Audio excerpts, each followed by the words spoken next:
Hi, so this is a quick tutorial on how to set up the breakout groups. So you can go on to laverne.webex.com, and then you'll go into Webex Training.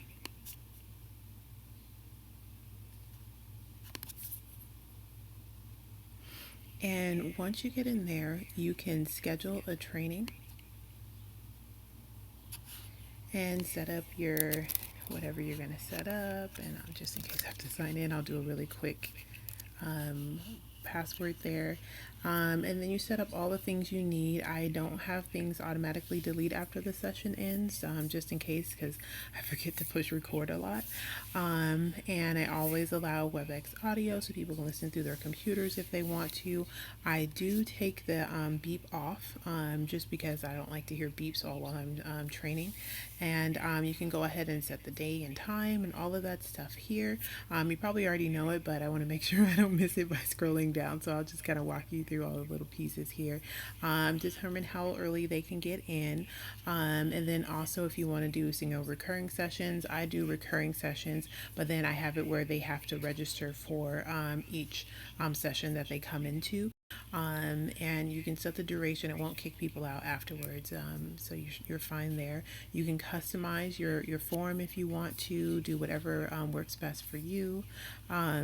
And then you can go ahead and invite all of your attendees, and then once you do that, if you have any co-presenters, so if you invite any of my technology coaches in to help you facilitate, which we found that's really helpful because a lot of students are starting not to ask questions in classes, because when the professor is sharing their screen, the professor generally doesn't have the chat box open, and so students are like, why ask questions if they're not going to be seen? So having a tech coach in your session, you will have somebody who will say, hey, we have a couple of questions, and they'll wait to a breaking point in your class, so it won't interrupt the flow, but you'll still be able to answer questions as they come in. And then you keep scrolling down, and so then you'll see the breakout session assignment setting, and so you can go ahead and enable that, and then you can choose how you're going to set it up beforehand, or you can go ahead and manually assign folks to a session. So really depends on what you're doing there.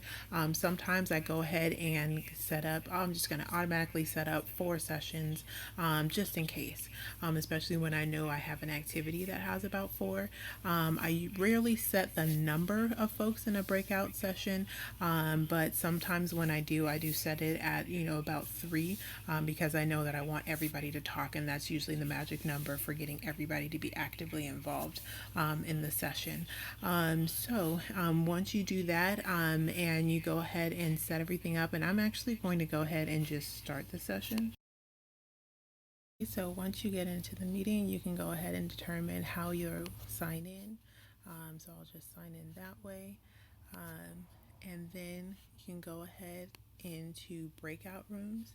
And so you can open the panel. I like to do that so I can see who's where, all that great stuff.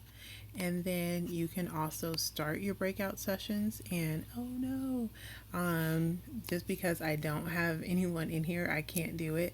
But it will give you a panel where you can decide whether you want to go with your pre-assigned, or if you want to manually assign them.